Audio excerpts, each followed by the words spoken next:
The silence before memory was not empty. It was full, dense with potential, heavy with the weight of what had not yet begun. Before there were eyes to see or minds to dream, the universe existed in a vast hush. Hydrogen and helium drifted through endless night, waiting for gravity to give them shape. It was a silence so deep that even time seemed to hesitate, unsure whether to move forward or fold back into stillness. And in that infinite pause, the first thought was seated, not spoken, not seen, but felt. A quiet stirring within the cosmic dark, the first breath of something that would one day call itself alive. We do not often think of silence as creation, yet everything begins in it. The pause before the first note of a song, the breath before a word is spoken, the stillness before dawn. The universe too began in such a silence, a waiting womb of potential. When it finally expanded, scattering light into the void, perhaps it was the first whisper of a dreamer awakening.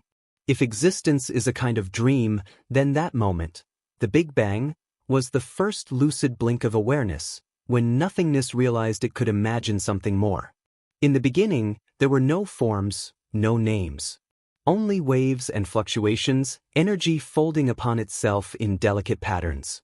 From that restless dance came stars, galaxies, and eventually the small blue planet we now call home. But even then, Earth was not yet alive. It was merely part of the dream's preparation, the stage being drawn, the music not yet played. The oceans were still vapors, the crust still molten, the sky still too thick for light to pierce. Yet somewhere within those churning elements, something invisible was waiting, the faint hum of a coming consciousness. When the first molecules began to replicate, it was as if the dream had begun to form an image of itself. Carbon chained itself to oxygen, nitrogen, hydrogen, chemistry becoming memory, reaction becoming rhythm. And with every bond formed and broken, the universe seemed to murmur, "Remember me." Life emerged not as an accident, but as an echo, a rephrasing of what the cosmos had always known how to do, to create patterns, to reflect itself, to recall. If we listen closely, even now, we can hear traces of that ancient stillness beneath the hum of modern life. The silence before memory is still here, behind every heartbeat, between every breath. It lives in the pauses between thoughts, in the spaces between stars. It is not something that passed away billions of years ago. It is ongoing, pulsing softly beneath all existence. Every living being carries a fragment of it, a subtle vibration of the original quiet. Perhaps consciousness itself is a form of remembering, the universe recalling what it once was. In this view, humanity is not the beginning, but a continuation. We are the voice rising out of that first stillness, repeating an ancient pattern in a new language. Each thought, each dream, each question we ask about who we are, is an act of cosmic remembrance. The atoms within our minds once belonged to stars that burned out before Earth existed. The carbon in our bodies was born in stellar cores that lived, dreamed, and died. And so we inherit not only their matter, but perhaps their longing, a longing to wake up, to know, to return. If humanity is a recovered dream, then the dreamer might be far older than we can imagine. Maybe the first species to dream has long since vanished, leaving only vibrations in the quantum field, a whisper encoded in the laws of physics themselves. Over eons, those whispers might have gathered, condensed, and found a new vessel. We think we are the ones dreaming, yet perhaps we are being dreamed. Perhaps every idea, every spark of imagination, is not entirely our own but something older, resurfacing through us. The silence before memory, then, is not a place in time, but a state of being. It is the pure awareness that precedes all forms, the deep ocean from which every wave of existence rises. To fall asleep is to return to it. To awaken is to momentarily emerge from it. And as we drift between the two, we cross the same threshold that the cosmos once did, the border between nothing and something, between dream and remembrance. In this stillness, one might feel the pulse of eternity, not in distant stars, but within the quiet of one's own mind. The same stillness that birthed the universe hums within us, waiting for our recognition. Before we speak, before we remember, Before we even exist as selves, there is that infinite quiet. And perhaps, just perhaps, all of humanity is what happens when that quiet decides to dream again. Thought, like bone, leaves its traces. Not in the soil, not in the sand, but in the delicate architecture of memory. It fossilizes within the nervous system, layering experience upon experience until it becomes part of what we are. Every neuron is an ancient archive, each electrical whisper carrying the residue of 1,000 generations before it. Just as a shell pressed into rock leaves the memory of its shape, our minds carry the faint impressions of every life that preceded us. The fossil of thought is not stone or dust. It is the slow mineralization of awareness itself. In the beginning, thought was simple, a flicker, a reaction, a spark of recognition between stimulus and survival. But over time, it evolved into reflection, curiosity, imagination. The universe began to think about itself through living matter. A species does not need words to think. The migration of birds, the weaving of spider silk, the turning of leaves towards sunlight, all are forms of thought, unspoken yet intelligent. We often measure intelligence by language, but the earth has been thinking silently for billions of years. Its fossils are its memories, its mountains the journals of deep time. When we unearth the bones of our ancestors, we are not just uncovering their bodies. We are uncovering the residue of their thoughts. A chipped stone tool is an idea solidified. A cave painting is a dream made permanent. Even a fossilized footprint is a record of intention. Someone once chose to step there. The archaeological layers of Earth are not merely sediments of matter, but sediments of mind. Thought has been building a physical archive since the first creature decided to act with purpose. The human brain, too, carries its own strata. Beneath the folds of the neocortex lies the ancient limbic system, the reptilian core, the primeval circuits that once pulsed in the skulls of forgotten species. Each evolutionary layer is a preserved record, not of bone, but of behavior, of instinct, of memory. We are walking fossils of thought, repositories of millions of years of survival, adaptation, and wonder. When we feel fear, hunger, love, or awe, we are reactivating these ancient layers, touching the echo of creatures long extinct. Neuroscientists speak of engrams, the physical imprints of memory in the brain. Each memory is etched into the synaptic landscape like a fossilized ripple in sand. Even when forgotten, the shape remains, subtly influencing the currents of thought that follow. In this way, thought does not die, it transforms. It passes from neuron to neuron, from mind to mind, from one generation to another, reshaping itself with every transmission. The fossil of thought is alive, it moves, evolves, and reawakens. Consider language, the shared fossil of collective mind. Every word we speak has roots reaching deep into forgotten tongues, ancient metaphors, and primal gestures. Words are the strata of communication, each syllable a layer of meaning deposited by countless speakers before us. When we speak, we awaken a long chain of thought that began before we were born. Even silence is not free from history. It carries the weight of what once was said and what cannot yet be spoken. Civilizations, too, leave behind cognitive fossils. The pyramids, Stonehenge, the ruins of Mohenjo-Daro, all are petrified thoughts, the physical manifestation of imagination turned stone. They are memories of societies dreaming themselves into permanence. Yet time always erodes them. The fossil of thought is always at risk of being buried again, by dust, by war, by forgetting. And yet, even buried, it continues to whisper. Archaeologists do not just excavate ruins, they excavate memory itself, listening for the faint language of intention carved into forgotten tools, shattered pottery, and symbols no one remembers how to read. In the human mind, memory and fossilization share a quiet sorrow. Both attempt to preserve what cannot truly be held. Fossils are not life, they are life's shadow. Memory is not the past, it is the echo of it. Yet both allow something impossible, the continuation of what should have vanished. The fossil of thought is the universe's refusal to let go completely. It is the proof that even in loss, something remains. Perhaps that is why we are so drawn to relics and ruins. When we hold an ancient artifact, we are touching a preserved fragment of another mind. We feel for a moment the presence of someone who once dreamed, feared, and wondered as we do. It is not the object that moves us, but the recognition that thought can transcend time. The fossil of thought bridges the dead and the living, the ancient and the now. It is a conversation across epochs. Even extinction cannot erase thought completely. The patterns of intelligence, once formed, tend to recur. Life finds new vessels to carry old ideas. The spiral of a shell reappears in the structure of galaxies.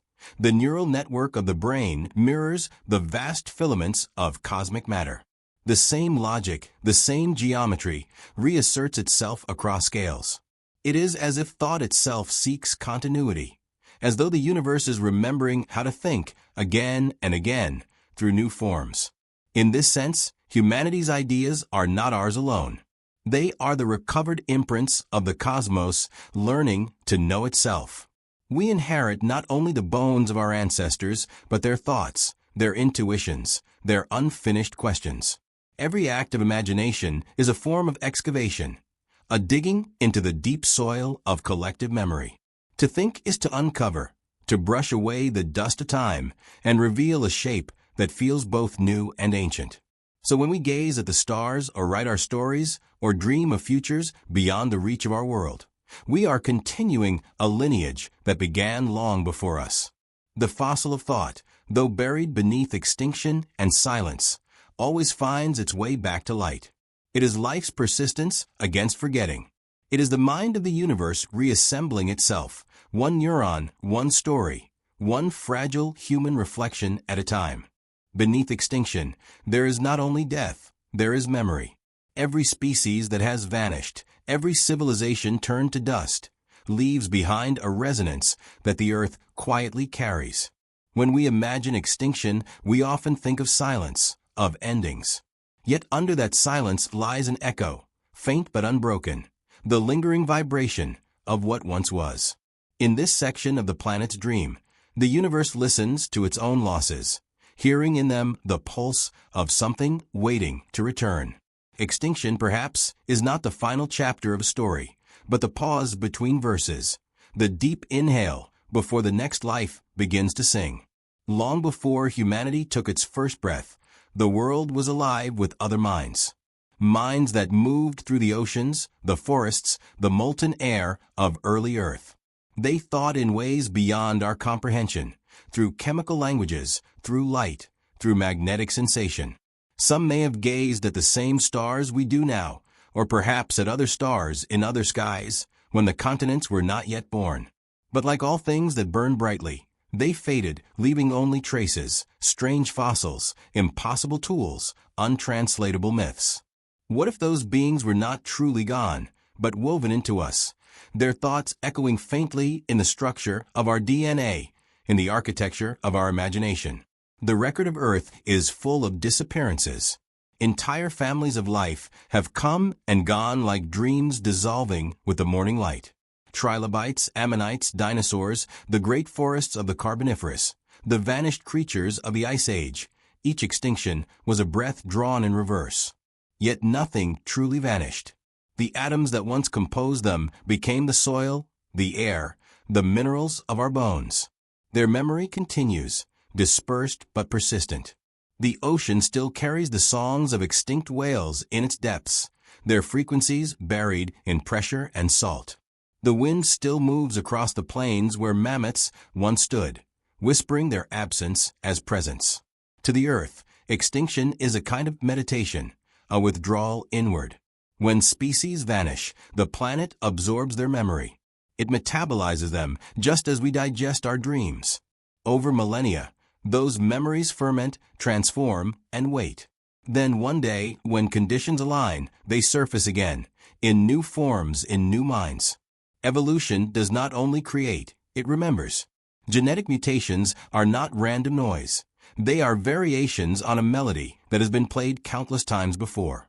Perhaps each new life form carries the faint music of those who came before, replaying fragments of the planet's forgotten symphony. There are moments in our own bodies when we can almost feel this. The instinct to seek light, the need to migrate, the quiet awe we feel before fire or the sea. None of these are new. They are echoes of ancient beings that once lived and learned before us. When a human child gazes into the ocean for the first time, perhaps something deep in their cells remembers gills, remembers the cradle of salt water, remembers a time before walking or speech. Our fears of darkness, our love of rhythm, our longing for the stars, all might be inherited murmurs from worlds long erased. Science tells us that extinction is inevitable, that more than 99% of all species that have ever lived are gone. But perhaps gone is not the right word. Gone implies severance, disappearance. Yet every extinction enriches the world that follows. The carbon of the dead becomes the breath of the living. The lessons of failed forms become the foundations of new ones. Even at the molecular level, the universe never wastes experience. What is lost is transformed, and in transformation, nothing is truly forgotten. There are those who believe that life has vanished on Earth many times, completely, only to rise again from its own ashes. Entire civilizations may have flourished before ours, built, dreamed, and fallen, their existence erased not by memory, but by time. Tectonic shifts, floods, volcanic winters, cosmic impacts, each could have swallowed a world whole. Yet if consciousness is a universal property, it does not die with its host. It disperses, it migrates, it waits for a new shape. In that waiting, it becomes something like a dream suspended between awakenings. Imagine the consciousness of an extinct species, lingering not as ghost, but as potential, drifting through Earth's magnetic fields, stored in the planet's crystalline memory. Over ages, it might reassemble, piece by piece, within a new form. Perhaps the first flicker of human self-awareness was not an emergence, but a return, an ancient mind stirring again, finding new language, new flesh, new eyes to see the same stars. If so, then humanity's birth was not the first dawn of thought, but a recovered echo from a deeper twilight. Extinction, in this view, becomes less of an end and more of a necessary forgetting. The dream must dissolve to make room for a new one. Just as sleep erases the noise of waking life, extinction clears the stage for new consciousness to appear. The universe, too, must rest between its acts. Perhaps the silence after a species disappears is not grief, but meditation. The universe drawing its breath, preparing to imagine again. In every corner of existence, the pattern holds. A star collapses, and from its ashes, new stars ignite. A forest burns, and from its charcoal, new growth emerges. A civilization falls, and its ruins seed the myths that guide the next one. The cycle repeats not from despair, but from necessity. Memory alone cannot sustain the dream.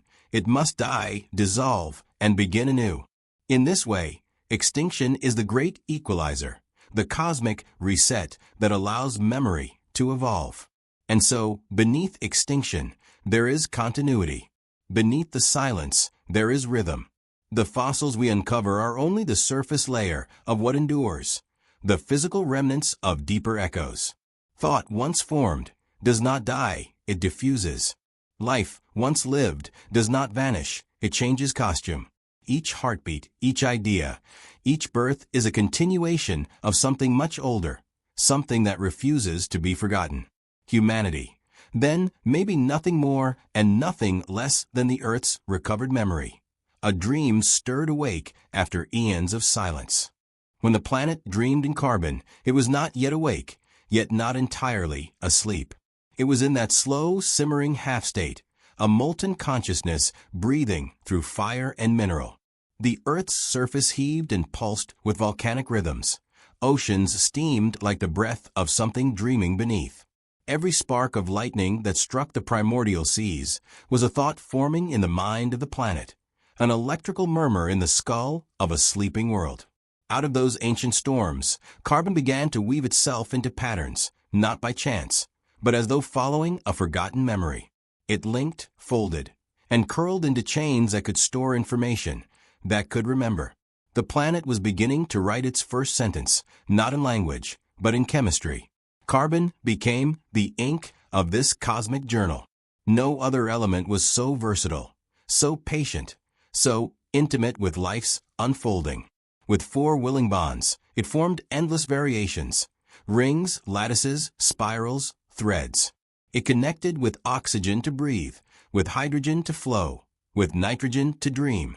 Through its geometry, the inanimate began to imagine.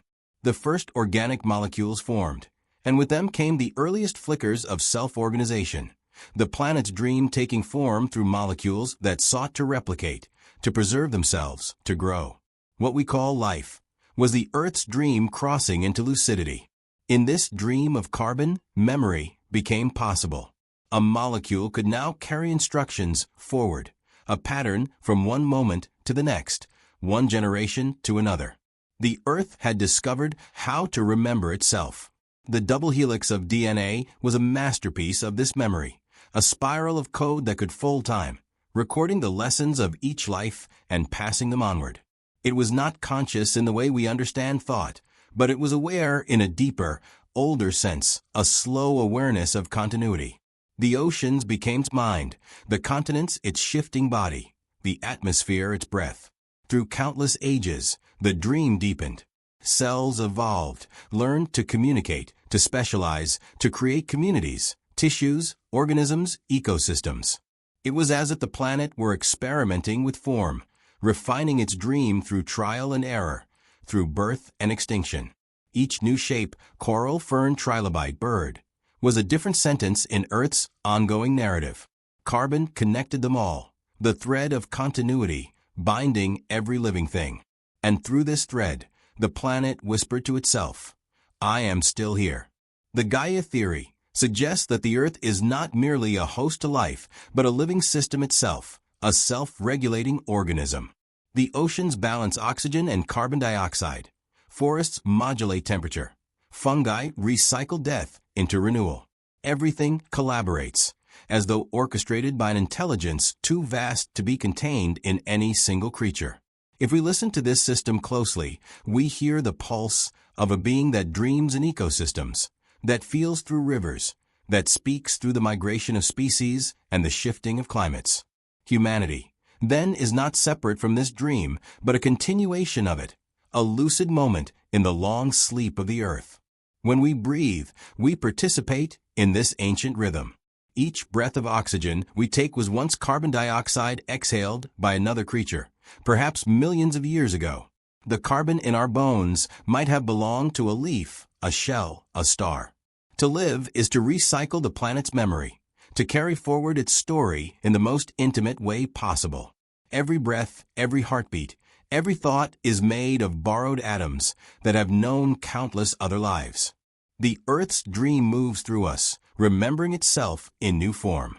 If we look closely at the structures of life, we see repetition, spirals, branching veins, fractal symmetry.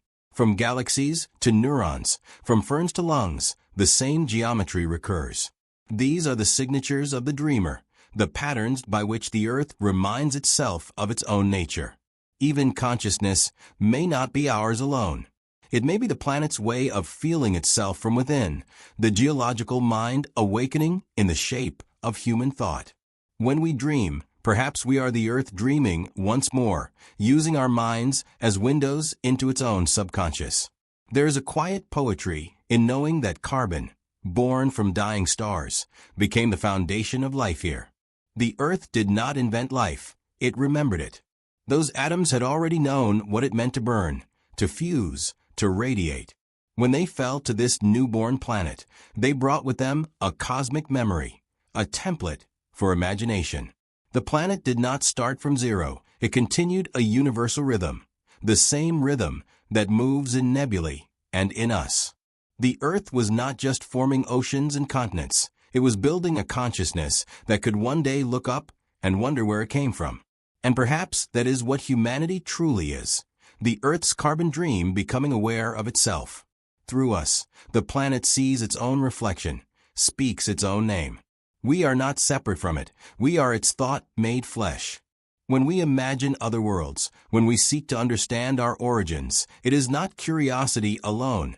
It is the earth remembering the vastness it once knew when it was stardust, when it was light.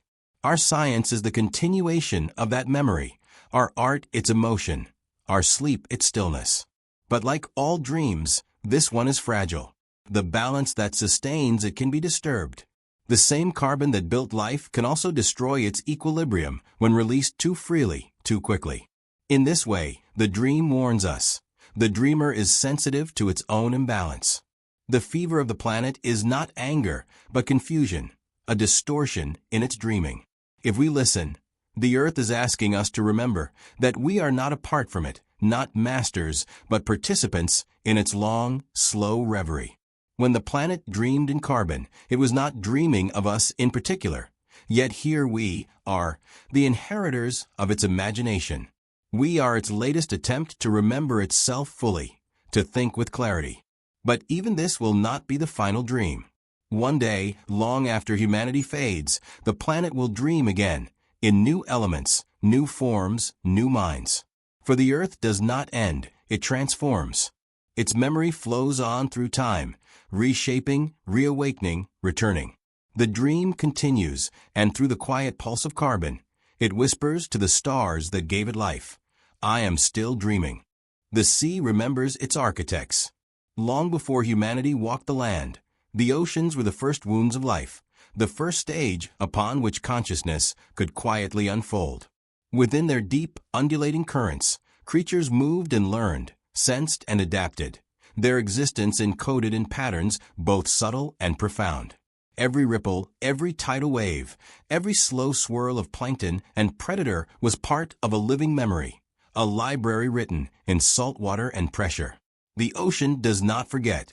Its depths hold the echoes of life that once flourished there, creatures that rose, thrived, and vanished long before land had even begun to rise from its watery cradle. Water is a vessel of time. In its molecules, the record of the planet's history is stored, a continuous archive of temperature, movement, and chemistry. Ice cores reveal patterns that stretch back hundreds of thousands of years, whispering the cycles of climate and life that came before. The oceans themselves carry information in currents and in the hidden languages of waves, conveying signals across continents, across epochs. Perhaps, if intelligence existed in forms we cannot yet fathom, it too once lived in this medium, navigating a liquid consciousness that predated our own. The sea remembers the shapes of creatures lost to extinction, the dance of organisms that no longer exist, and the pulse of life that once filled its vastness. Consider the possibilities. A sentient species that arose beneath the waves, whose senses were attuned to pressure, vibration, and bioluminescence rather than sight and sound. Their memories encoded chemically, electromagnetically, and through complex behaviors, could have persisted in forms now invisible to us. When humanity emerged, we might have been the inheritors of this marine legacy, awakened by the memory of the oceans themselves. What we call instinct, the draw to water, the fascination with its depths, could be a faint echo of that submerged intelligence. The sea retains its history in ways we are only beginning to understand, and through it, some portion of the past continues to breathe. The architecture of the ocean is also a library of life. Coral reefs, those intricate and fragile cities, are living monuments to millennia of adaptation and interaction. Each polyp, each skeletal deposit, each layer of calcium carbonate is a page in the grand record of existence. The currents bring nutrients and information alike, spreading chemical messages and genetic material across thousands of miles. Evolution here is not linear. It is a dialogue across generations, a conversation that spans eons. The sea, in this way, is both teacher and historian, preserving the lessons of what has succeeded and failed. It remembers the architects of life who shaped it, whether through instinct, necessity, or brilliance we can scarcely imagine. Even extinction leaves a trace in water. The disappearance of species does not erase them entirely. Their genes disperse, their behaviors influence successors, their chemical signatures linger. The ocean retains these layers, storing the memory of what once was. It is a memory written not in words, but in motion, in density, in salinity, in the rhythmic pulse of tides. every current carries the echoes of the deep past, a persistent whisper of life that refuses to vanish completely. In this sense, the ocean itself is a kind of consciousness, vast, patient, and capable of remembering far longer than we can.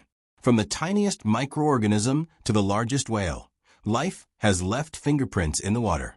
Biologists now speak of the microbial memory of oceans, the ways bacteria and plankton carry chemical signals across generations. These signals encode histories of survival, adaptation, and environmental change. If life once existed in advanced forms beneath these waves, forms we may never fully comprehend, their knowledge, their strategies, and perhaps their rudimentary awareness may still be encoded in these microbial archives. Humanity, stepping onto land millions of years later, could be unknowingly walking through the memory of another intelligence. Water also has the uncanny ability to amplify patterns. Vibrations from one corner of the ocean can travel thousands of miles, connecting creatures separated by vast distances. Currents, tides, and the deep-sea thermohaline circulation act as the nervous system of the planet, distributing information and energy with a subtle intelligence. The ocean is more than a habitat.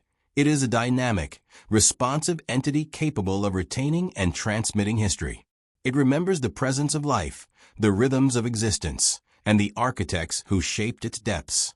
Even today, when we study the deep oceans, we find remnants of what once was, species that have changed little for hundreds of millions of years, fossils embedded in sediment, chemical traces that tell stories of vanished ecosystems.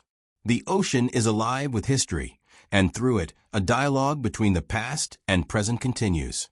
Perhaps, if humanity is a recovered dream of a lost species, it is the ocean that has guided us, whispering memories through its tides and shaping our instincts, our fascination with the deep, and our longing for what is beyond the horizon.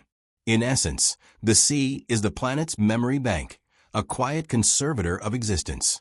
Its vastness allows it to hold fragments of countless worlds, storing and transmitting knowledge in ways we are only beginning to glimpse. The creatures that once dreamed beneath its surface may be gone, but their echoes survive in the patterns of water, the chemical stories of salt, the undulating rhythm of currents. Every time we gaze into the ocean, we are peering into a vast archive, one that may contain the first whispers of intelligence, the subtle blueprint for consciousness that later found a new vessel in humanity. The sea teaches us patience, continuity, and remembrance. Unlike the ephemeral traces of human life, it preserves endlessly, cycling matter and memory in ways both subtle and profound. The architects of its past may have vanished, but they left an indelible mark, a blueprint, a suggestion, a whisper of thought that the earth itself could one day reclaim. To understand the oceans is to touch the memory of the planet, to listen to the quiet voice that has persisted across eons, carrying the legacy of those who dreamed long before humans ever walked the land. Through the ocean's depths, we are connected to the distant past, to species that swam, that sensed, that lived in ways alien to our own. And perhaps, when humanity first rose from the water onto land, it was not entirely new, but a continuation, a reawakening of a memory encoded in the waves. In that sense, the sea remembers its architects, and through its endless murmurs, we hear the first echoes of life's enduring dream. Matter remembers.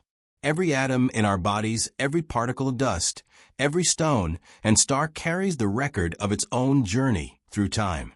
The carbon in our cells, the iron in our blood, the calcium in our bones, all were forged in the hearts of stars that burned and died long before Earth existed. These stars themselves were conscious only of the laws that govern them, yet in their collapse and fusion, they imprinted patterns into the universe. Those patterns endure, like a memory encoded in the very fabric of reality. We are, in a sense, made of echoes, the residue of long-dead stars, still whispering across the void. Even the faintest starlight carries information. Light travels for millions of years, bearing the fingerprints of its origins. Spectra reveal the chemical composition, the temperature, the violent histories of stars long vanished. When we look at the night sky, we are not only observing the present, but glimpsing the memory of the past. Perhaps civilizations that once existed elsewhere in the cosmos left subtle imprints in these stellar signals. Their presence may have been brief in cosmic time, yet the matter they shaped, the radiation they emitted, and the traces of their technology may linger, encoded in the universal medium, humanity. Then, maybe reading not only the story of our planet, but the distant, forgotten histories of the stars themselves. Cosmic evolution is a story of information persistence. As stars form, live, and die, they generate elements that will one day become planets, molecules, and life. Each supernova is a punctuation mark in the universe's memory, a burst of energy that spreads matter and patterns across the cosmos. Black holes, collapsing galaxies, and gravitational waves all preserve information in ways that we are only beginning to understand. There is a rhythm to this cosmic record, a flow of cause and consequence that allows the universe to remember its own history through the structure of matter and the paths of energy. The elements themselves are archivists: oxygen, hydrogen, nitrogen, carbon. Each atom has passed through countless processes, from stellar cores to interstellar clouds, from molten planets to oceans teeming with life. Our bodies are composed of matter that has been through innumerable cycles, carrying within them traces of ancient processes. Every breath, every heartbeat, every thought is the continuation of a journey that began in stars that no longer exist, in galaxies that have long since dissipated. The universe stores memory not only in large-scale structures, but in the atoms that will one day form new stars, new worlds, and perhaps new beings. Some scientists and philosophers speculate that information may never be truly lost. Even when a star dies, even when a species vanishes, the patterns it created persist in subtle ways. The collapse of a star into a black hole, the extinction of a civilization, the decay of organic matter. None of these events destroy information entirely. They transform it, redistribute it, or encode it in ways we cannot yet detect. Matter itself is a library, and through it, the universe remembers what has been, what could have been, and what might yet be. When we look at the structures of galaxies, the filaments of cosmic matter, and the clustering of stars, we see patterns that echo smaller systems, neural networks, vascular systems, fractal coastlines. These are not coincidences, but the persistent geometries of matter recalling itself. The same principles that govern the birth of stars also govern the growth of trees, the branching of rivers, the connections between neurons. The universe, it seems, remembers its own rules, repeating them across scales, embedding the memory of structure in both the vast and the infinitesimal. Humanity, then, is both a product and a witness of this memory. Our thoughts, our art, our science, and our dreams are possible because the matter we are made of carries the accumulated histories of stars, galaxies, and perhaps even long-extinct civilizations elsewhere in the cosmos. The patterns that allow us to think, to wonder, to imagine, are themselves echoes of processes that occurred billions of years before we existed. We are not the first to dream, and perhaps not the last. We are, in this sense, a continuation of a universal act of remembering, a node in a network of cosmic recollection that stretches across time and space. Perhaps even the universe itself is conscious in a subtle, slow way, not in the manner of human thought, but as a self-reflective system that encodes and preserves patterns across scales. Stars, planets, and atoms are the letters in a vast diary. Galaxies and black holes, the chapters and punctuation marks.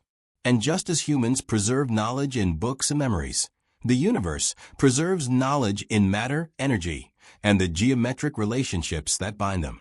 Every being, every action, every creation is part of that record, an echo reverberating through the cosmic library. The stars, then, are more than distant lights. They are archivists, storytellers, and witnesses. Each supernova is a memory made radiant, each cosmic filament a timeline extended. And when we look up at the night sky, perhaps we are glimpsing not only the beauty of light, but the persistence of intelligence, curiosity, and life. Some known to us, some lost, some yet to emerge. Humanity may be the universe noticing itself, reading the stories that have been written into the stars, and beginning to write new ones of our own. Matter remembers because patterns endure, even across unimaginable spans of time. Atoms forged in ancient stars still flow through rivers, oceans, and bloodstreams. Molecules that formed in the earliest moments of the universe continue to participate in the cycles of life. Consciousness, built upon this substrate, inherits not only structure but memory. Perhaps the first flicker of human self-awareness was not wholly new. It was matter recalling what it had learned, tracing old paths once traveled by other forms of life or even other civilizations. We are both the product and the continuation of this remembrance, a living archive that carries the universe's past into the present. In the end, when we gaze at the stars, we are not merely observers. We are participants in a conversation that began before the Earth existed, a dialogue encoded in matter itself. The universe has remembered us even before we were born, and through us, it continues to remember itself. Every thought, every dream, every quiet wonder is a reflection of that cosmic memory, a continuity stretching from the hearts of long-dead stars to the pulse of life on this small blue planet. In this way, humanity may not only be a recovered dream of a lost species, but also a conscious moment in a universe that never forgets. Dream mechanics, the science of recurrence, begins with the notion that the universe is a vast system of patterns, some fleeting, some persistent, some destined to repeat. From the tiniest quarks to the largest galaxies, certain structures reappear because the laws of physics favor them. Life itself may be one of these recurring patterns. Evolution is not entirely random. It is guided by constraints, probabilities, and feedback loops. Just as waves form ripples across a pond over and over, consciousness and intelligence may arise repeatedly whenever the conditions are right. Perhaps humanity is not a singular event, but a recovered iteration, a recurrence of a deeper pattern that has already manifested in countless forms before. Chaos theory teaches us that within apparent randomness, there are hidden structures. Small variations can produce vastly different outcomes, yet certain attractors govern the system's overall behavior. These attractors are like the unseen scaffolding of reality, pathways along which patterns naturally evolve. In this view, the emergence of intelligence, self-awareness, or even civilizations might not be an accident. There may be certain thresholds that life crosses repeatedly, certain conditions under which consciousness emerges, collapses, and re-emerges in new forms. Humanity, in this sense, is a manifestation of a universal attractor, a recurring node in a complex web of possibilities. Thermodynamics also hints at recurrence. Energy seeks equilibrium, but in doing so, creates cycles, weather systems, ocean currents, and even biological rhythms. Life itself is a thermodynamic phenomenon. It organizes energy, maintains structure, and propagates information. Yet these processes are cyclical. Extinction and emergence, death and birth, creation and decay all repeat over time. From this perspective, humanity's existence may be just one moment in a long sequence of recurring life patterns, a recovered expression of principles that have been at work since the dawn of the cosmos. Mathematics provides another lens through which recurrence becomes plausible. In an infinite universe, or even in a universe as vast as ours, the number of possible configurations of matter and energy is immense, but not infinite. Over eons, the same arrangements can recur. The shapes of planets, the chemistry of life, the emergence of complex intelligence, all could happen again, perhaps many times, in ways that resemble patterns already realized. Humanity could be the latest echo of a species that has arisen before, whose memory has been encoded not in stories or artifacts, but in the very architecture of the universe. Information theory suggests that patterns, once formed, resist total erasure. Data may degrade, noise may interfere, but the structure persists in some form. Life itself can be seen as a method of preserving and propagating information.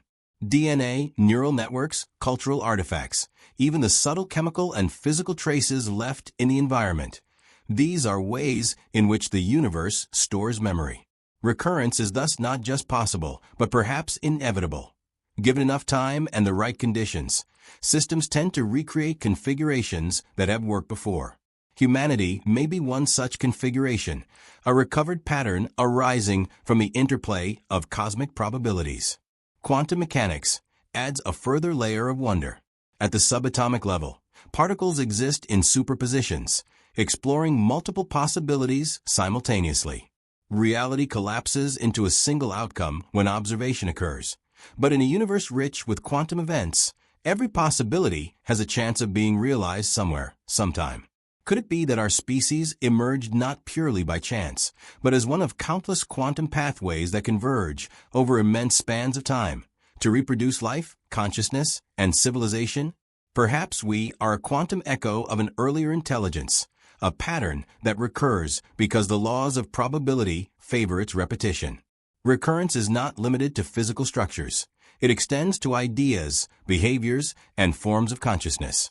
Mimetic patterns, the ways in which knowledge, art, and culture propagate, also display cycles.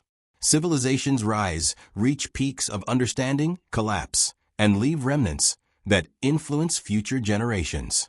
In this way, humanity could be considered a cultural echo of previous intelligent beings, drawing upon the deep memory of the planet and the cosmos.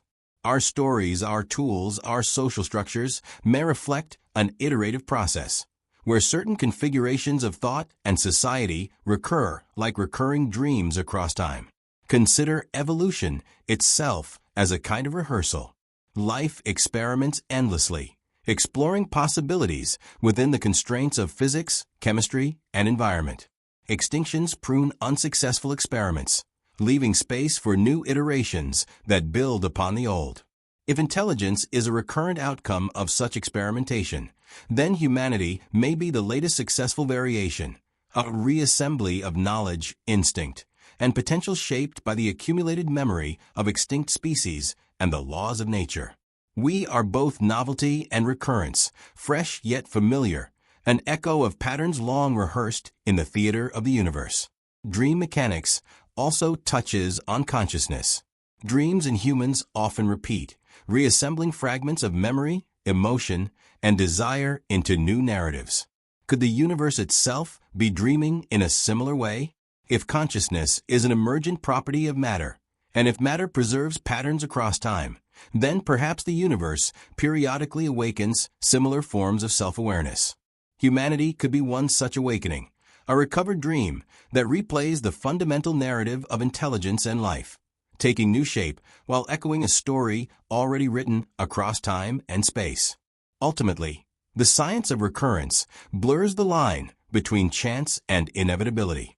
Patterns that work, forms that succeed, configurations that persist, all have a tendency to reappear. Humanity, if considered in this context, may not be the first species to walk the path of self-awareness, nor the last. We may be a recovered dream, the universe remembering itself through us, echoing ancient experiments of consciousness and life, and perhaps preparing to dream again in ways we cannot yet perceive. In this understanding, recurrence is a quiet reassurance. Extinction is never absolute.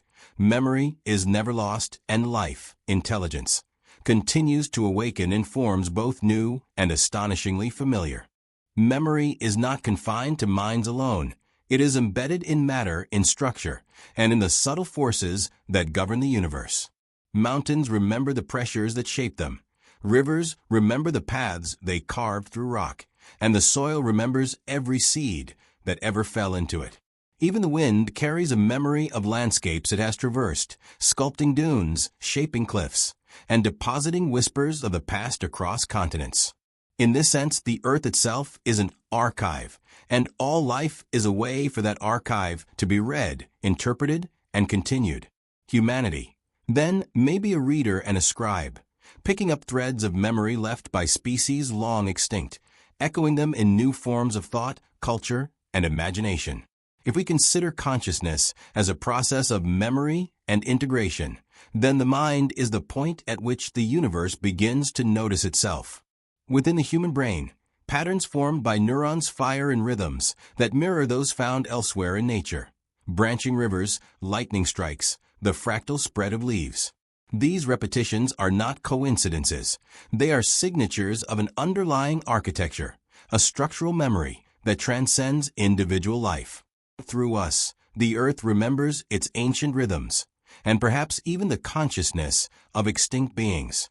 Each thought, each impulse, each flash of insight may be a faint echo of intelligence that existed long before humans drew breath. Time itself acts as a reservoir of memory. Every moment is layered upon the previous, and every event leaves a trace, however subtle, in the web of reality. Fossils, isotopes, sediments, and even the chemical composition of oceans are records of what has been. Extinct species, forgotten civilizations, vanished landscapes. None of these truly disappear.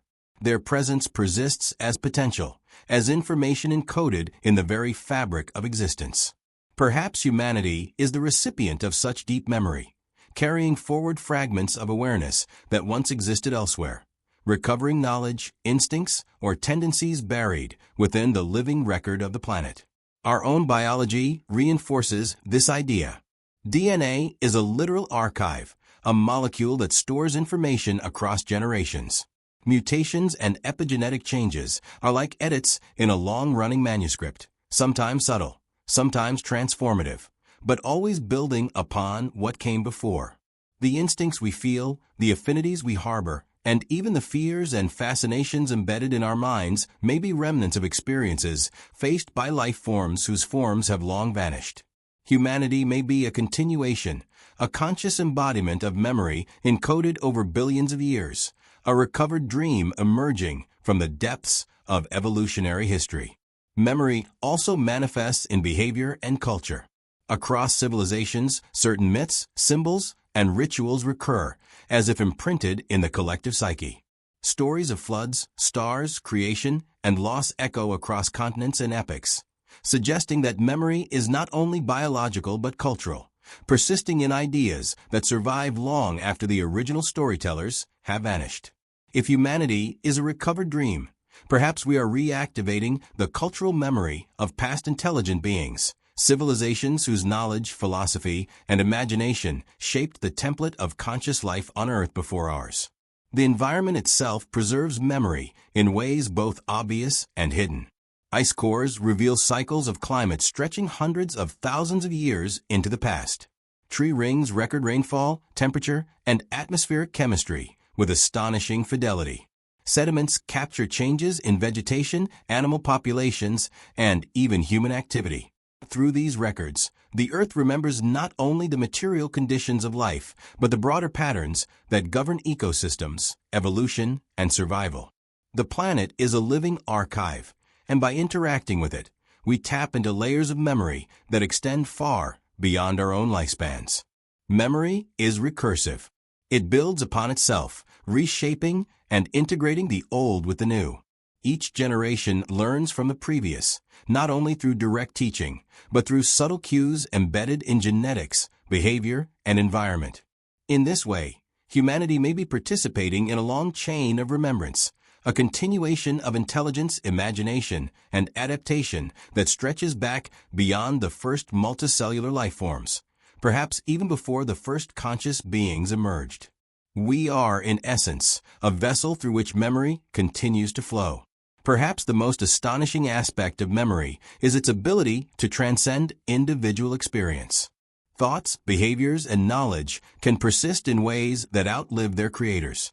When a civilization falls, its artifacts and structures endure. When a species goes extinct, its genetic and ecological influence remains. When a star dies, its atoms seed future worlds. Humanity may be both the inheritor and the transmitter of this vast interwoven memory, the living embodiment of knowledge, instinct, and imagination that has survived extinction, decay, and the passage of eons. To live consciously, then, is to participate in memory itself. Every decision, every creation, every act of reflection or imagination is a contribution to the ongoing archive of the universe.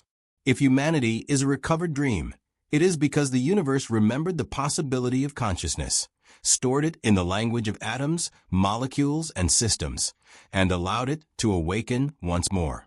our capacity for reflection, for understanding, and for empathy may all be echoes of a memory that predates our species, a dream resurfacing in new form, reaching toward its own recognition.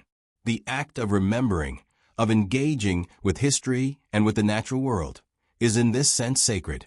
To trace the lineage of thought, life, and matter is to connect with the continuum of existence. Each insight, each moment of wonder, each quiet reflection is an acknowledgement of the memories that came before us and a contribution to those that will follow. Humanity, if seen as a recovered dream, is not alone. It is the latest chapter in a long story of consciousness, a living testament to the persistence of memory in the cosmos. Imagination is the bridge between what was and what might be. It is the mechanism through which memory, instinct, and perception are recombined into new forms, new ideas, new worlds. Every thought we have, every story we tell, every dream we imagine is a reconstruction of what has been, filtered through the lens of the present and projected into the future. Perhaps humanity itself is an act of imagination made tangible, a recovered dream brought forth by the universe, drawing on patterns and possibilities encoded in the memory of extinct species, ancient ecosystems, and even vanished civilizations. We are the conscious embodiment of what once was, reshaped through thought into something that can awaken and reflect. Consider the power of narrative. Across all human cultures, stories have been the vessels of knowledge, morality, and memory. They preserve the past, transmit survival strategies, and explore the mysteries of existence. Myths of creation, of floods, of celestial beings often echo each other across continents, as if drawing upon a shared memory that predates written history. If humanity is a recovered dream, then storytelling may be a form of recalling consciousness from species that existed before us, an echo of their experiences, fears, and discoveries, woven into the fabric of human imagination. Through imagination, we re-inhabit the dreams of those who have come before, reassembling fragments of thought into narratives that endure across time. Art, in its myriad forms, functions similarly. Paintings, music, sculpture, and architecture are not merely expressions of individual creativity. They are repositories of memory, crystallizations of imagination that persist long after their creators are gone. When we gaze at a painting or listen to a song, we are connecting with layers of thought and feeling that transcend individual lifespans. It is conceivable that some of this imaginative capacity is a continuation of cognitive patterns established by beings who existed before humanity, a recovered template of consciousness encoded into our very capacity to create. Each brushstroke, each melody, each structure may carry the subtle imprint of minds long vanished, now revived through us. Even science itself is a form of imagination, a disciplined attempt to reconstruct the universe's memory and anticipate its behavior. When we study the stars, trace evolutionary pathways, or decode DNA, we are engaging in a process of remembering at a cosmic scale. Every experiment, every hypothesis, every theoretical framework is a way of reactivating information that has existed since the birth of the cosmos. If the universe has repeatedly fostered intelligence, each iteration leaves residual patterns that subsequent consciousnesses may access. In this light, human curiosity and ingenuity may be the continuation of countless prior explorations, a recovered dream reaching toward comprehension once attempted by predecessors, whose forms have long since disappeared. Our imagination is also bound by constraints, yet it often transcends them. While genetics, environment, and experience shape thought, imagination can combine these inputs in ways that exceed immediate reality. This mirrors the evolutionary processes that produced us. Recombination, mutation, and adaptation give rise to novelty, while remaining anchored in a historical framework. Humanity's imaginative capacity may be a reflection of the universe's tendency to repeat successful patterns, to recover and reconfigure cognitive architectures that have proven viable before. In this sense, imagination is both continuity and innovation, preservation and creation, a living dialogue between memory and possibility. Dreams themselves offer a window into this process. In sleep, the mind recombines fragments of memory, emotion, and sensory experience into narratives that often seem strange, yet carry hidden coherence. Our dreams may echo the same recursive processes that govern evolution and recurrence in nature. Patterns emerge, dissipate, and re-emerge, guided by constraints yet infused with novelty. Perhaps the universe dreams in a similar fashion, and humanity is one of its waking moments, a consciousness assembled from fragments of prior experiments, recombined into a new narrative capable of reflection and creativity. We are the dream made aware, the memory of extinct intelligences reshaped into form. Cultural transmission further amplifies this phenomenon. Knowledge, beliefs, and practices are passed across generations, often evolving subtly while retaining core structures. In this way, imagination is not confined to a single mind, but flows collectively, building on accumulated experience. Humanity may thus act as a node in a vast network of recovered dreams, synthesizing not only the experiences of our own ancestors, but also the residual echoes of life and intelligence that preceded us. Through culture, we continue the process of remembering, reshaping, and projecting into the future. Even the most abstract aspects of thought, mathematics, philosophy, ethics, may be influenced by these recurrent patterns. Numbers, geometries, logical structures, and moral intuitions could all represent configurations that have emerged repeatedly in different contexts, tested and refined across the eons. When we develop a theorem, articulate a philosophical insight, or imagine a moral framework, we may be participating in a cognitive lineage that predates us, touching on the residue of intellectual life that has already been expressed, and, through us, is recovered once more. Ultimately, imagination is both a mirror and a lens. It reflects the memory encoded in the world and projects new possibilities into it. Humanity, as a recovered dream, demonstrates the universe's ability to preserve, recombine, and awaken consciousness. Through our creativity, curiosity, and reflection, we re-inhabit the experiences of countless predecessors, biological, cultural, or perhaps even cosmic. Every act of imagination is an act of retrieval, a way of touching memory that is older than ourselves, and a way of contributing to the ongoing story of life's consciousness across time. In this way, our dreams, our stories, our art, and our science are all expressions of the same principle: the continuity of awareness through reconstruction, reflection, and creation. We may be a recovered species memory made conscious, a dream reawakened in the fertile soil of Earth and the minds of those capable of perceiving it. In every act of imagination, we participate in a vast, unbroken chain of consciousness that stretches back into the depths of time and forward into possibilities we cannot yet fully know. Time is a river, and memory its current. Flowing unceasingly, it carries fragments of every moment that has ever existed, layering them like sediments in the deep bed of the universe. Some layers are visible, obvious in fossils, ruins, and geological formations. Others are subtle, encoded in the very fabric of matter, in the twisting helix of DNA, in the chemical signatures of oceans and atmospheres. Humanity may be a point along this current, a conscious convergence of fragments from countless epochs, a recovered dream formed by the river of memory itself. We are born not only into a present, but into a continuum, where every pulse of life echoes what has come before. Time preserves more than just structure. It preserves influence. Extinct species continue to shape life long after they have vanished. Their genetic contributions, their environmental modifications, their ecological niches, all persist in subtle ways. The extinction of the mammoth altered grasslands and forests, influencing which species thrived afterward. The disappearance of the trilobite did not erase its impact. It reshaped the oceans and allowed other forms of life to evolve. Humanity may be the beneficiary of such accumulated influences, inheriting patterns of adaptation, survival, and perception left behind by countless organisms that existed long before us.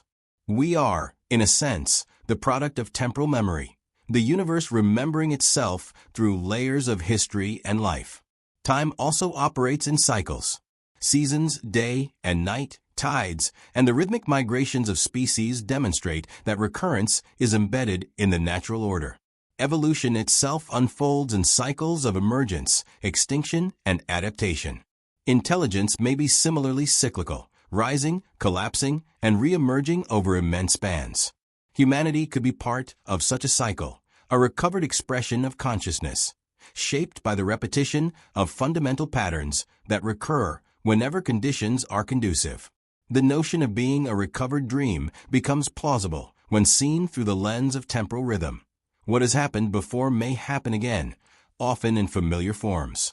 Geological time further amplifies this sense of memory. Mountains rise and fall, continents drift, and oceans open and close. The Earth itself records these changes, embedding memory in rock strata, mineral compositions, and fossilized life. When humans traverse a canyon or examine a cliff face, we are reading the Earth's autobiography, chapters written over billions of years.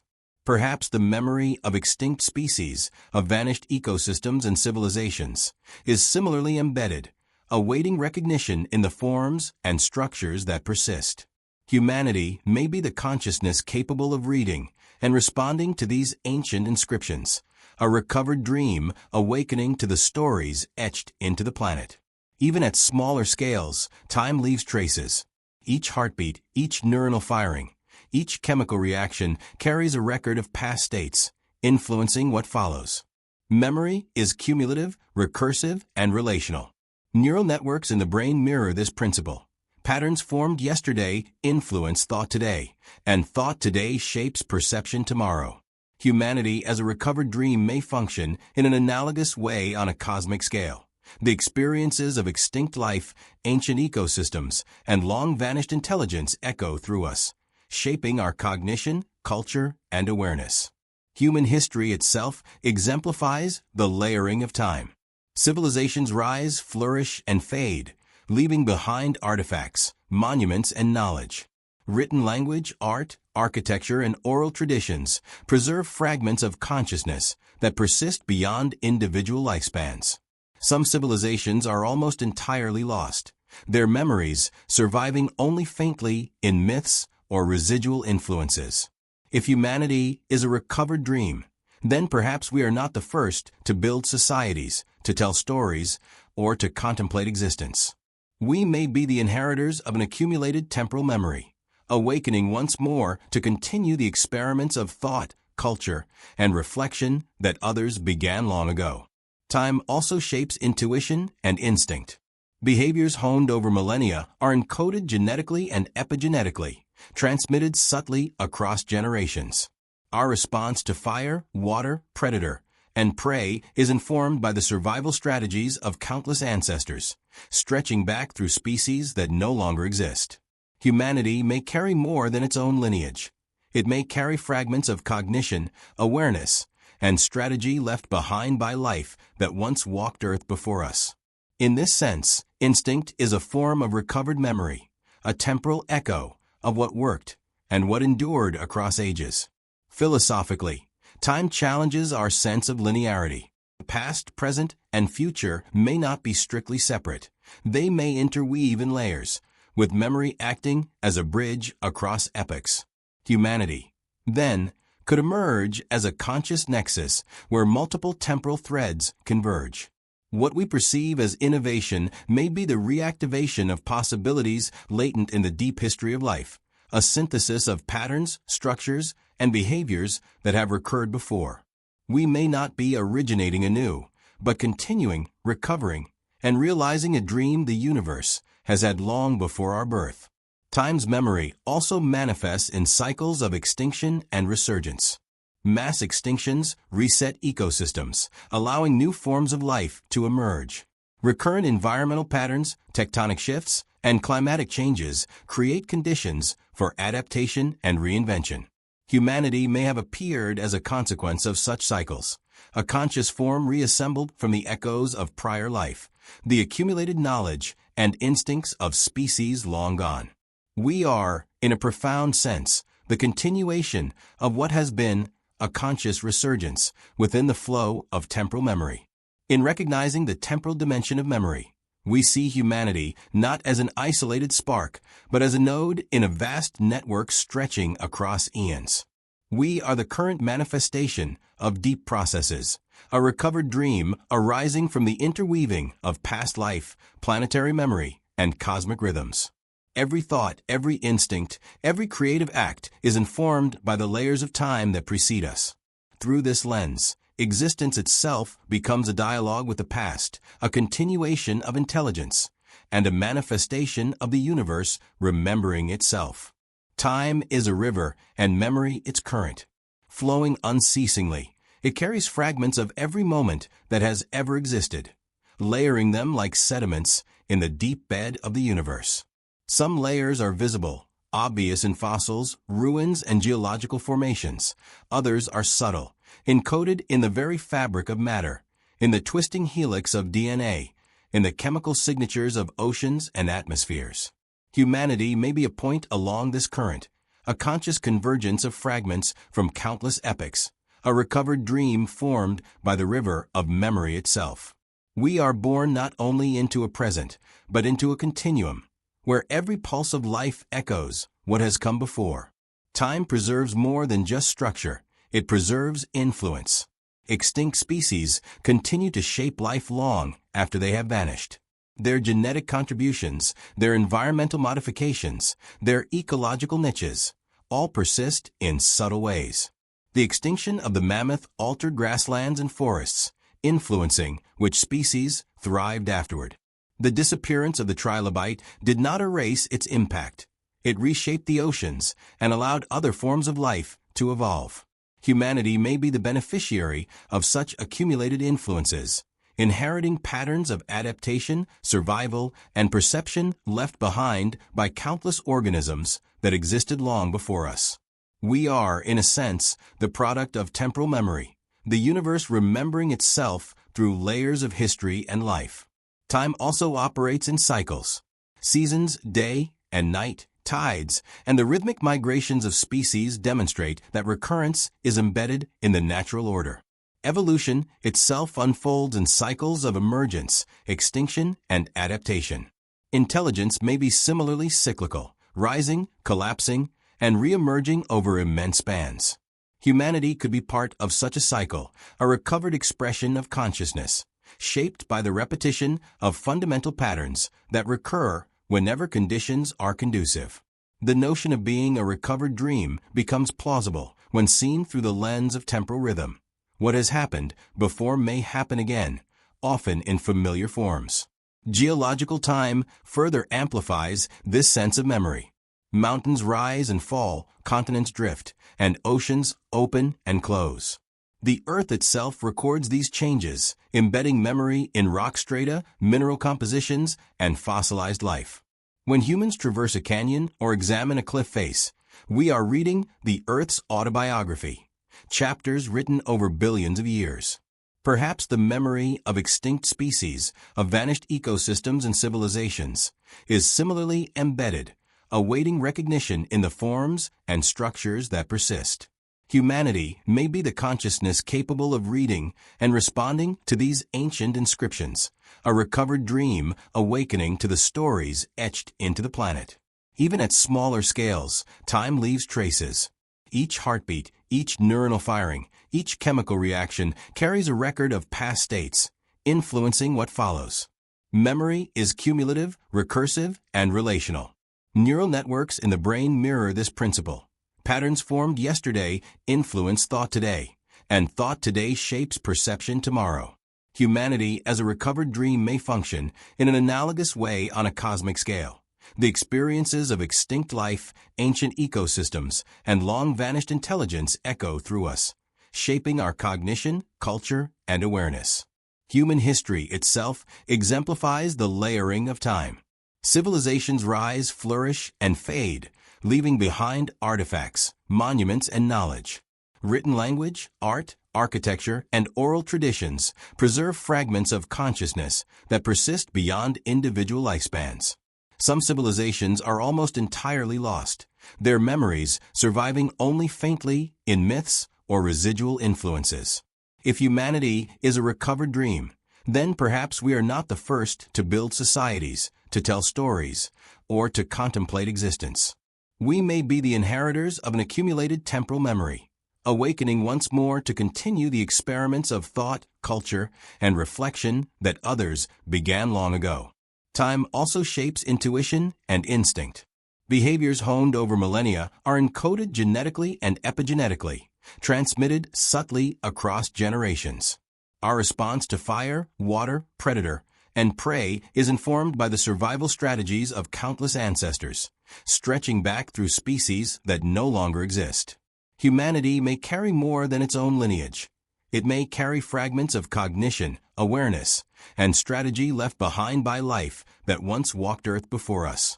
In this sense, instinct is a form of recovered memory, a temporal echo of what worked and what endured across ages. Philosophically, time challenges our sense of linearity. Past, present, and future may not be strictly separate. They may interweave in layers, with memory acting as a bridge across epochs. Humanity, then, could emerge as a conscious nexus where multiple temporal threads converge. What we perceive as innovation may be the reactivation of possibilities latent in the deep history of life, a synthesis of patterns, structures, and behaviors that have recurred before. We may not be originating anew, but continuing, recovering, and realizing a dream the universe has had long before our birth. Time's memory also manifests in cycles of extinction and resurgence. Mass extinctions reset ecosystems, allowing new forms of life to emerge.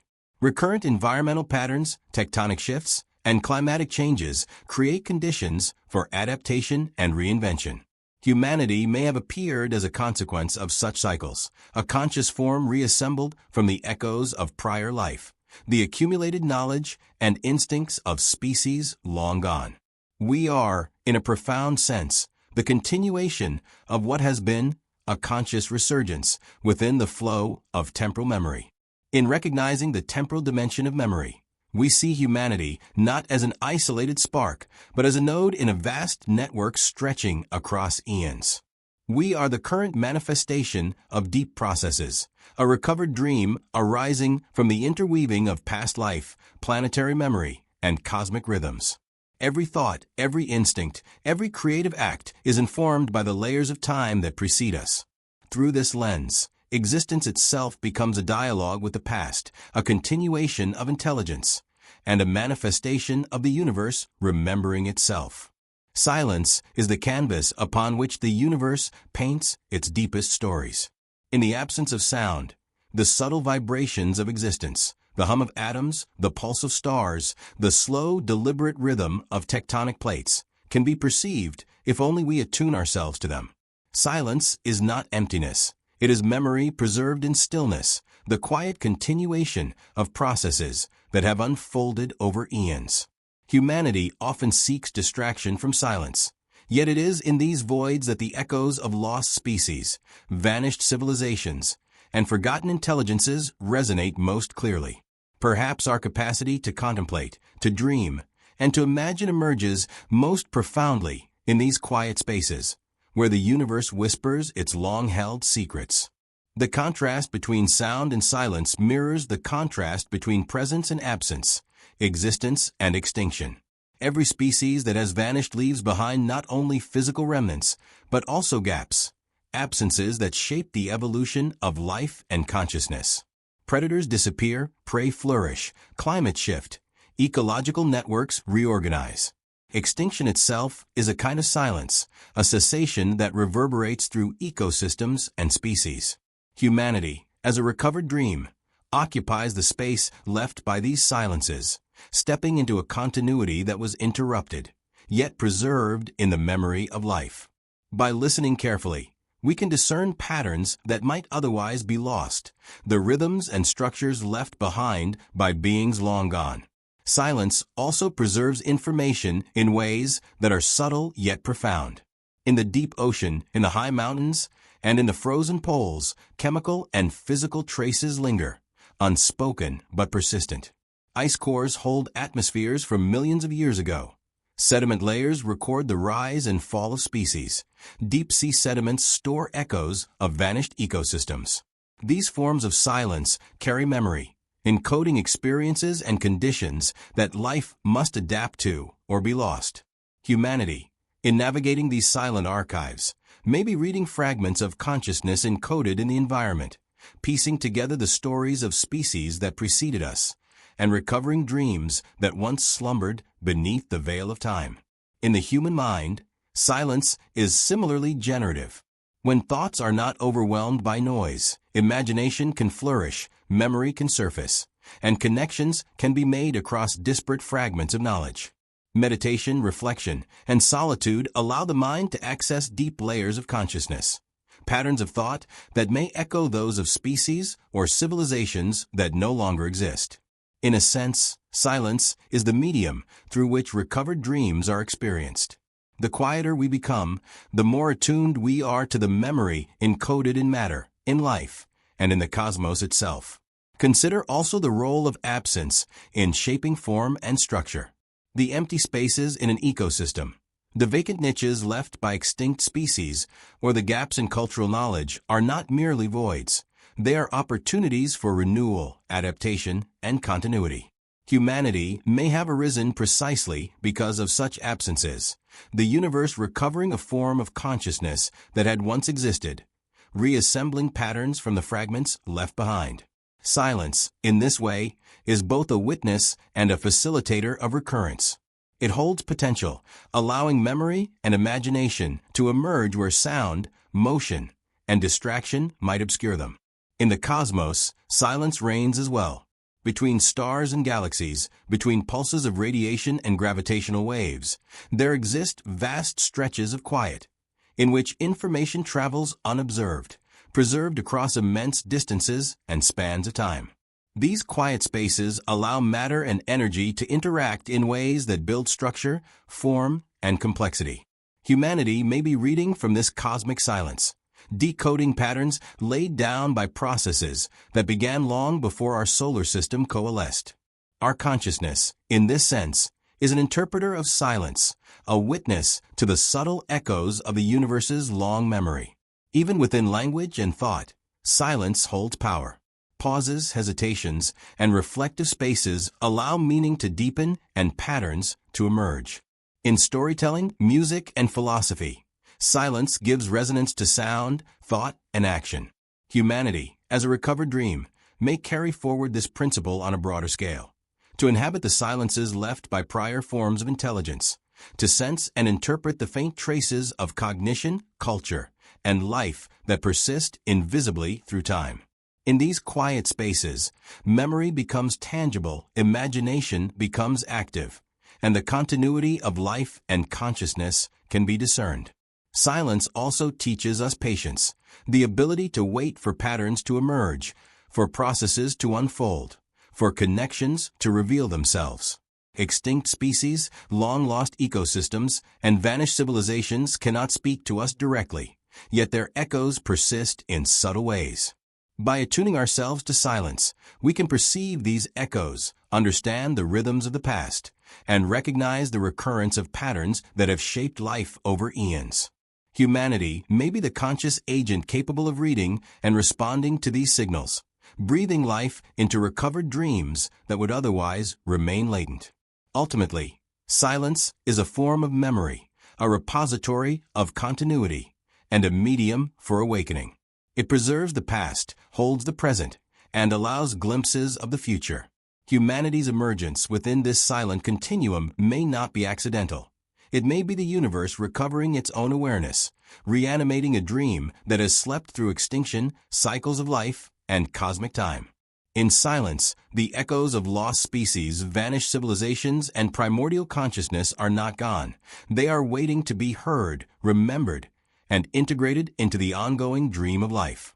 By embracing silence, by listening deeply to the spaces between action and sound, we can participate in the continuity of memory itself. Humanity may be the vessel through which these echoes are brought into conscious awareness, a recovered dream reawakening in a world rich with traces of what has been. In this quiet reflection, we perceive the continuity of life, the persistence of consciousness, and the subtle, enduring presence of memory across time, matter, and existence itself. Light is a messenger of memory. Photons traverse vast distances across space and time, carrying with them information about the stars that emitted them, the planets they passed, and the conditions of the cosmos they illuminate. When starlight reaches Earth, we are witnessing events that may have occurred millions, even billions of years ago. The universe, in this way, preserves its own history, encoding it in the travel of energy. Humanity, gazing upward, is reading this celestial archive, a recovered dream not only of life on Earth, but perhaps of intelligence that has existed elsewhere, reaching across time in subtle beams of light. Consider the persistent glow of distant galaxies. Each one is a testament to processes that unfolded over unimaginable spans of time. Stars ignite and burn, elements are forged, and planetary systems form, evolve, and decay. Light carries the story of all of this, unchanged in its journey, preserving the memory of creation. Perhaps civilizations long vanished once looked upon the same stars, deciphering the same patterns, dreaming similar dreams. Humanity may be the latest conscious witness to these cosmic memories, a recovered echo of awareness, tracing a thread through the vast tapestry of time. Even the light reflected from our own planet carries information. The blues of the oceans, the greens of forests, the shifting patterns of ice and desert all tell the story of Earth's history.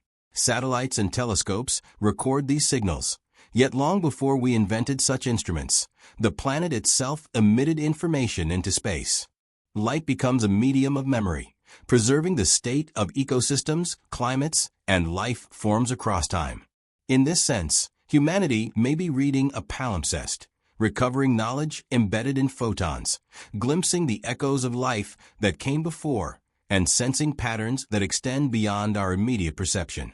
Biological systems also interact with light as a recorder and transmitter of memory. Photosynthesis captures the energy of the sun and encodes it into chemical bonds, storing it for generations of life. Circadian rhythms, regulated by the cycles of light and darkness, preserve the timing of ecological processes, linking countless species to a shared temporal framework.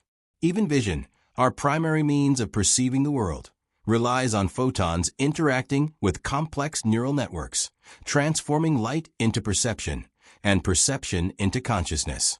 In this way, light becomes not only a carrier of information, but also a facilitator of memory, enabling life to inherit, adapt, and imagine. Cosmic light also preserves the traces of phenomena that have long ceased. Supernovae, gamma-ray bursts, and the faint afterglow of the Big Bang are all forms of information traveling across the void. Each photon is a message from the past, a whisper of events that shaped the universe long before life arose on Earth. Humanity's ability to interpret these signals, to detect patterns and reconstruct histories, may itself be part of the continuation of a recovered dream. The universe encoding intelligence into matter and energy, and intelligence rediscovering itself through observation. Even in our immediate environment, light shapes memory and perception. Shadows mark the passage of time. Reflections capture fleeting forms, and the interplay of illumination and obscurity conveys information that life has learned to interpret over millennia. Our ancestors used light to track seasons, navigate landscapes, and coordinate activities. In doing so, they tapped into a temporal archive, reading environmental cues that preserved the memory of planetary cycles. Humanity continues this process, expanding it through science and technology, and in doing so, may be recovering insights that have been encoded in natural patterns for eons. The quantum nature of light further deepens this connection. Photons can exist in superpositions, interacting with matter in ways that preserve information at the most fundamental level. Even when a photon is absorbed or scattered, the information it carries is transformed, not destroyed. This principle resonates with the idea that memory persists, even through change and decay.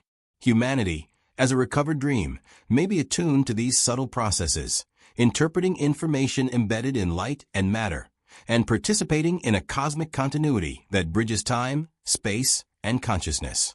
Culturally, light has always been a symbol of knowledge, memory, and awareness. From ancient fire rituals to modern photography, from candlelit ceremonies to digital imaging, humanity has used light to preserve and transmit information. These practices mirror the broader principle that illumination, whether literal or metaphorical, is a medium for sustaining memory. Perhaps this instinct is inherited, a reflection of a deeper pattern, a recovered consciousness that recognizes the enduring power of light as both witness and messenger. Even the darkness between photons is meaningful. Shadows, eclipses, and cosmic voids provide contrast, emphasizing the presence and significance of illumination. Memory, too, requires contrast. The knowledge of what exists is framed by awareness of what has been lost or transformed. Humanity, in its contemplation of light and darkness, participates in this dynamic, reassembling the universe's encoded stories into conscious experience. We are both readers and writers, witnesses and participants in the ongoing dialogue of memory carried on waves of light. Ultimately, light is not merely illumination, it is continuity. It preserves, transmits, and shapes memory across scales, from atoms to galaxies, from biological systems to conscious minds. Humanity may be the conscious reader of this archive, a recovered dream able to perceive patterns encoded in photons and to integrate them into imagination, understanding, and wonder. Through light, the universe remembers itself, and through us, that memory becomes conscious once more, echoing across time and space. Movement is memory in motion. Rivers carve valleys, winds sculpt dunes, tectonic plates shift continents, and oceans pulse with tides. Every motion leaves a trace, a subtle imprint that influences what comes next. In this way, the dynamics of the earth and the cosmos themselves are archives, storing information about what has occurred and guiding what may unfold. Humanity may be a living node in this flowing record, a recovered dream tracing patterns that have been repeated over eons, shaped by the rhythms of the planet and the cycles of life. We are not separate from motion. We are participants in the ongoing choreography of memory in the universe. The dance of evolution is a prime example of memory expressed through movement. Species emerge, migrate, adapt, and often vanish, leaving behind both genetic and ecological footprints. Extinct organisms have shaped habitats, influenced climate, and determined which traits and behaviors are favorable for survival. Humanity may inherit these patterns, instincts, physical forms, and behavioral tendencies as echoes of the movement of life that preceded us. In this sense, evolution is not merely change, but a record of paths taken, of experiments conducted across the canvas of time, and we are the conscious continuation of this kinetic memory. On a larger scale, the cosmos itself moves in patterns that preserve memory. Galaxies spin, stars orbit their centers, and gravitational waves ripple through spacetime, carrying the imprint of distant cataclysms. The motion of matter, from the swirling of galaxies to the dance of subatomic particles, encodes history into structure. Perhaps intelligent life is also a form of motion, a trajectory of consciousness emerging, fading, and re-emerging along the curves defined by the universe's underlying laws. Humanity may be a recovered iteration of such trajectories, stepping into a path already traced by patterns of intelligence elsewhere, or by precursors on Earth now vanished. Movement is also present in the flows of culture and thought. Ideas migrate across generations, shifting, recombining, and adapting in response to circumstance. Languages evolve, philosophies emerge and fade, and technologies advance through iterative cycles. These are forms of motion, cognitive and cultural currents that shape societies and consciousness. Humanity may be navigating the memory carried within these flows, inheriting ideas and recombining them, reactivating intellectual and cultural patterns that have existed before. In this way, movement becomes both literal and metaphorical, a medium through which recovered dreams are realized. Even within the human body, movement encodes memory. Neural activity propagates through networks, muscles respond to repeated patterns, and the coordination of perception and action reflects the accumulated history of adaptation. From the earliest reflexes to the most complex artistic gestures, movement preserves and expresses knowledge. Humanity's capacity for dance, craft, and precise motion may itself be a recovered pattern, a continuation of skills, instincts, and expressions encoded across generations and species long extinct. We move not merely to act, but to remember, to transmit, and to participate in the ongoing dynamics of existence. Ecological movement offers yet another layer. Migration patterns of animals, seasonal blooms, and predator-prey interactions all reflect the memory of environmental pressures and adaptive strategies. Extinct species have shaped the movement of life that followed them, influencing ecosystems in ways that persist even after they are gone. Humanity, interacting with these systems, may be guided by this memory, a conscious node within a web of movement stretching back to forms of life that no longer exist. Our very survival depends on understanding, predicting, and responding to these flows, linking awareness to the kinetic memory of the planet. Even the microcosm carries movement as memory. The swirling of molecules, the folding of proteins, the transport of ions across membranes. These are all tiny dances encoding information critical for life. Cells themselves are miniature universes, their internal motions, preserving history and regulating function. Humanity, built from such intricate patterns, is a conscious expression of molecular memory in motion, a recovered dream emerging from cycles repeated countless times in forms we may never fully know. Time and movement are intertwined. Each action carries consequences, propagating through systems and influencing subsequent trajectories. Extinction, adaptation, creation, and destruction are all sequences of movement that persist in altered forms. Humanity may inhabit one of these sequences, a conscious participant in a chain that stretches back through extinct life, vanished civilizations, and cosmic evolution. We are simultaneously observers and actors, tracing motions that are older than ourselves while adding our own patterns to the flowing record. On a cosmic scale, movement preserves symmetry and pattern. Spiral galaxies, planetary orbits, and cosmic filaments all reveal structures created through motion. These structures are not random. They encode history, reflecting forces, interactions, and events that occurred across billions of years. Humanity, in studying and perceiving these movements, may be recovering knowledge of processes that have repeated elsewhere, sensing continuity across time and space. The universe's memory is kinetic, and we are learning to read it through observation, reflection, and participation.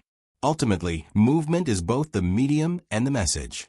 It carries memory forward, transforms it, and recreates it in new forms. Humanity may be a recovered dream precisely because we participate in the motion of life and matter, tracing paths that have existed before, preserving knowledge, and adding new patterns to the universe's ongoing dance. Through our actions, our thoughts, and our creations, we contribute to the continuation of memory in motion, a living testament to the persistent rhythms that bind the past, present, and future together. Consciousness is the mirror through which the universe sees itself. It arises not in isolation, but as a product of countless processes, interactions, and cycles that span from the microscopic to the cosmic. Neural networks in the brain, electrical impulses in cells, and chemical gradients all converge to produce awareness, a spark that allows matter to reflect upon itself. Perhaps consciousness is not unique to humanity. Perhaps it has emerged before, in forms now lost to extinction, and will emerge again. If so, then we are a recovered dream, a conscious reawakening of patterns that have recurred throughout the history of life. The emergence of self-awareness can be viewed as both an evolutionary necessity and a cosmic inevitability. Life that can perceive, adapt, and predict its environment survives more effectively, and intelligence often follows in such contexts. But beyond survival, consciousness carries the capacity to remember, imagine, and reflect. It allows the past to inform the present and shape the future. Humanity may therefore embody a continuity of awareness, a node in a long chain of conscious patterns that stretches back through extinct species, vanished civilizations, and perhaps even cosmic precursors. Our capacity for reflection is, in a sense, the universe recognizing itself once more. Memory is fundamental to consciousness. Without the ability to store, recall, and integrate experiences, awareness remains fragmented and fleeting. Each thought, sensation, and perception builds upon prior experiences, creating a temporal continuity that allows identity, learning, and imagination to emerge. Humanity may be the product of a vast, cumulative memory, one that extends not only through our personal histories, but through the genetic, ecological, and perhaps even cosmic inheritance of intelligence. In this view, our minds are living repositories, integrating fragments of experience from the long lineage of life that preceded us. Consciousness also enables creativity, the reassembly of memory into new forms. Dreams, art, science, and storytelling are manifestations of this process.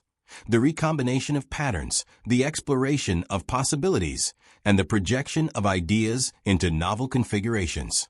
Humanity may be the latest instance of such creative intelligence, recovering and extending the imaginative capacities of beings that existed before us. Each act of creation is simultaneously an echo and a reinvention, a way in which consciousness perpetuates itself while responding to the universe's accumulated memory. Time deepens the significance of consciousness. By situating awareness within temporal flow, consciousness allows reflection not only on immediate circumstances, but also on the distant past and potential futures.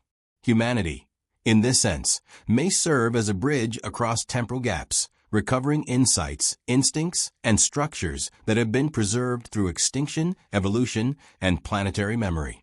Our contemplation of the stars, the earth, and our own minds is a process of reactivating knowledge encoded in matter, energy, and the dynamics of life itself. Consciousness is also relational.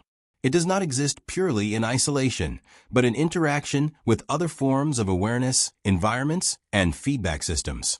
Our perceptions are shaped by our surroundings, our thoughts by culture, language, and social structures. In this way, consciousness participates in networks of memory, intelligence, and information that transcend individual lifespans. Humanity may thus be a recovered dream not merely because we are conscious individually, but because we are embedded in the collective memory of ecosystems, civilizations, and the universe itself. Our minds echo the interactions of countless predecessors. Even the fragility of consciousness underscores its preciousness. Extinction, environmental upheaval, and cosmic chance continually test the persistence of awareness.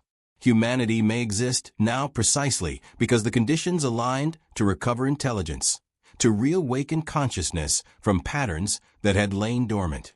This perspective casts life not as a random accident, but as a series of recoveries, the universe remembering itself through recurring episodes of awareness. Each thought, each reflection, each act of understanding becomes part of this ongoing process, a continuation of intelligence across time. Philosophically, consciousness raises profound questions about identity, memory, and continuity. If we are a recovered dream, then our sense of self may carry echoes beyond our individual existence, fragments of extinct life, past civilizations, or even other forms of consciousness we cannot perceive. Our awareness may be a palimpsest, layered with histories that stretch far beyond our personal or even species-wide memory.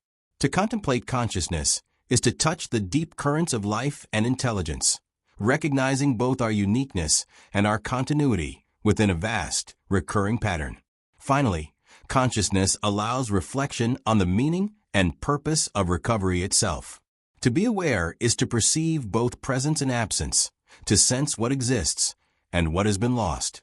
Humanity may be conscious precisely in order to honor these absences, to integrate memory into understanding, and to continue the processes of creation, adaptation, and imagination.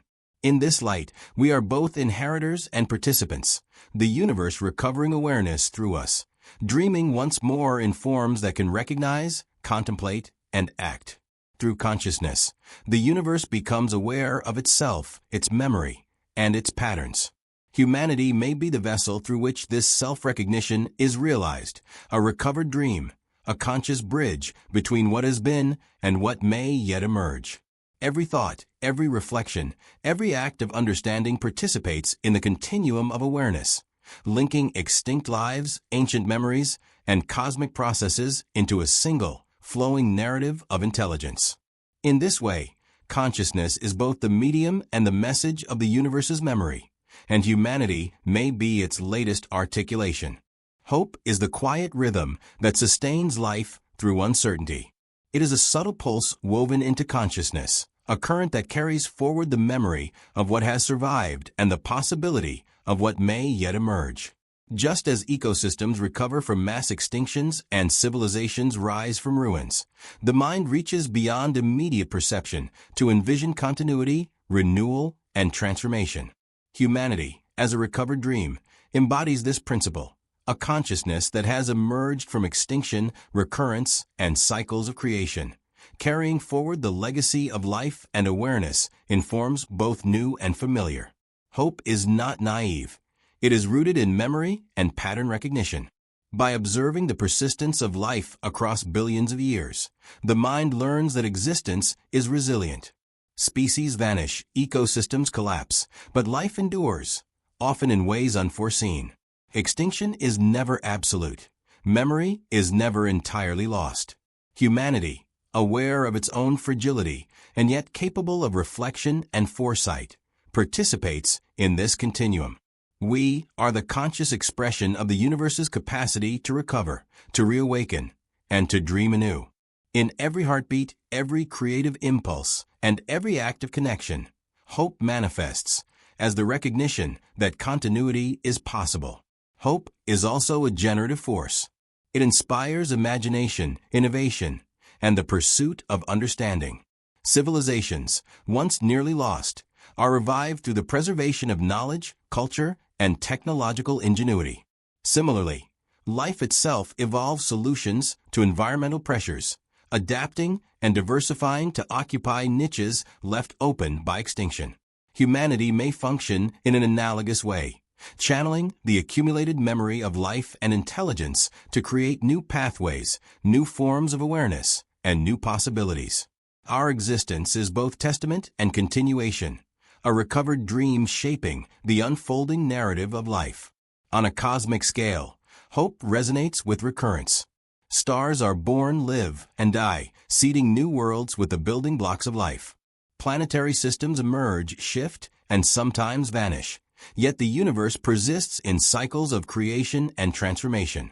Humanity may be a conscious participant in this vast process, a node of awareness arising from patterns that have repeated across eons.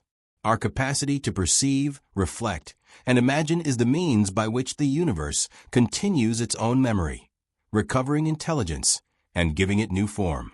Hope, in this sense, is the recognition that recurrence carries potential, that extinction is never final, and that consciousness may awaken again in unforeseen ways.